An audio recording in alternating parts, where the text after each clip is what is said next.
A major setback for Myanmar's military, with rebel forces claiming to have captured a key town near the Thai border. It's the latest in a string of defeats as the army battles ethnic armed groups on multiple fronts. The Karen National Union, which has long fought against the military, says it has been leading the attack on Myawaddy. The town is a major crossing point for trade with Thailand. Around 200 Myanmar military personnel withdrew to a bridge connecting the key trade hub to Thailand, following a days-long assault in the area. The attack has prompted thousands of civilians to cross the border into Myawaddy in Thailand, fearing for their lives.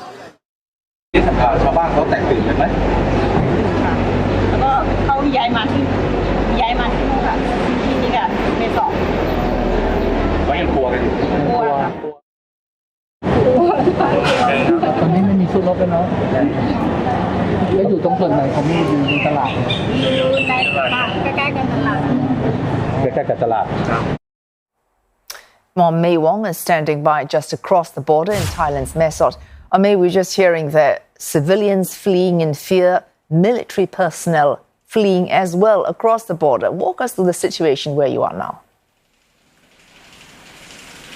Well, we know for a fact now that on Thursday, the oldest Myanmar ethnic army has declared that they have fully taken over Myawaddy trading hub, which is just over there. I don't think you can see it because it's pretty dark right now. That's what we know. We also know that they told me they have some 1,000 prisoners of war in their hands, another some 200 that are at the border trying to get into Thailand, hoping to get Thailand's protection, hoping to seek some kind of asylum from Thailand. But at this stage, Thailand hasn't officially said anything about the situation, but it is very clear that Thailand is not complacent. Why? Because they have already deployed a number of soldiers patrolling the border between Thailand as well as Myanmar. They have not just stepped up the number of soldiers patrolling, but also it's very difficult to control and watch some 2,400 kilometers borderline between the two countries.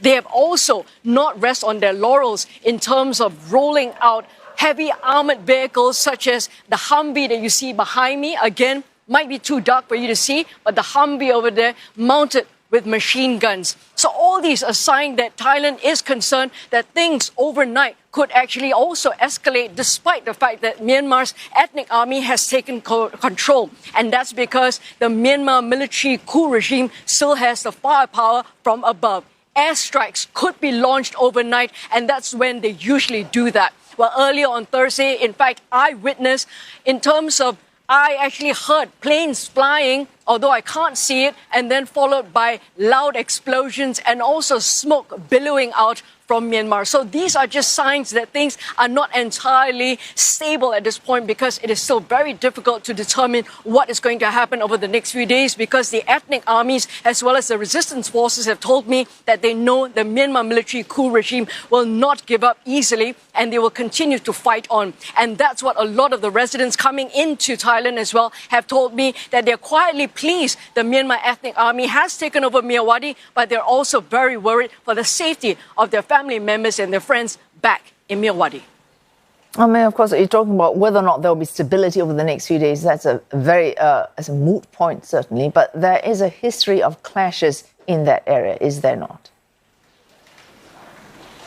There is indeed. Well, the ethnic armies have long been fighting the Myanmar military for some 70 years in this civil war. So the coup has only escalated and also caused more widespread conflicts throughout the country. Now, remember here in Karen State as well, in terms of Myawaddy, it's a major trading hub. And it's not just the ethnic army of the Karen National Union armed wing that you talked about, but it's also other splinter groups as well as other ethnic armies that are trying to take control of certain territories and also to govern themselves. But obviously now add in the other factor of the resistance forces, all of them with a common goal of trying to bring down this Myanmar military coup regime.